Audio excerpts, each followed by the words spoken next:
Hey everybody, it's Jeremy Bradley here, and it's time for the BuffRadio.com entertainment wrap-up presented by Buff Boy Brewing Company. JB's Entertainment Wrap-Up. Brought to you by BuffBoyBrewing.com. For a great cup of joe, there's one thing you should know. Your morning brew can also be playful. Buff Boy Brewing guys make the temperature rise, and you'll surely feel naughty when you swallow their coffee. Shop Buff Boy Brewing's premium collections of coffee and tea at BuffBoyBrewing.com. Buff Boy Brewing, you can't get enough buff. Here's what's making news this June 4th. Diddy's ex, Cassie Ventura, remember the one he was spotted throwing to the ground and kicking in a hotel hall room, has fled the country. I imagine that, right? Where she is, though, we don't know. It's being reported that she said in a legal filing in response to an ongoing lawsuit, quote, "I reside outside of the United States. I do not intend to move back to the United States," end quote. So, where is she? No idea. When did she leave? No idea. Her rep hasn't responded to requests for more information. As part of the federal trial that took down Diddy related to racketeering and sex trafficking, Ventura also previously stated that she's, quote, "not a resident of the state of California," end quote, where she previously lived. So, where in the world is Cassie Ventura? Maybe a new TV show coming this fall, maybe? I don't know. Speaking of TV, though, Jimmy Kimmel is again speaking out about his fears and the fate of late-night TV. It comes after the showbiz world was rattled following the firing of Stephen Colbert and the cancellation of The Late Show.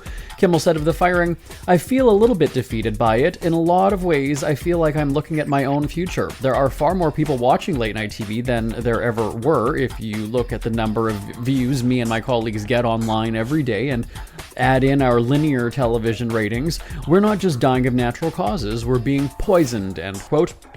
Remember, after Kimmel was suspended for his comments following the death of Charlie Kirk, there was speculation that he would never return to ABC, or at the very least would not renew his contract that was up months later. He ended up renewing for at least one more year, taking him through May 2027. But what's beyond that for Kimmel? Quote, "It's important for me to be responsible. I know I could go out in a blaze of glory and get a lot of applause for it, but it would be a very selfish thing to do."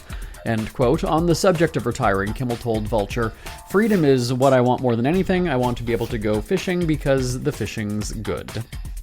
The Harry, formerly known as Prince, was not invited to a royal family wedding. Turns out it was a matter of it's Prince William or Harry, you can't have both for the cousin's wedding.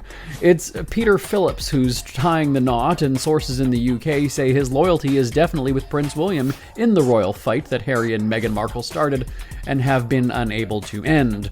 Royal commentator Emily Nash said, "I think it comes down to interpersonal relationships. What we were told was that Peter hasn't spoken to Harry for the last few years, and so it sort of has been a natural cooling off, and he wasn't invited as a result. It absolutely makes sense that I think had both brothers been there, it would have put a completely different slant on the whole event, and that's not what you want on what should be the happiest day of your life."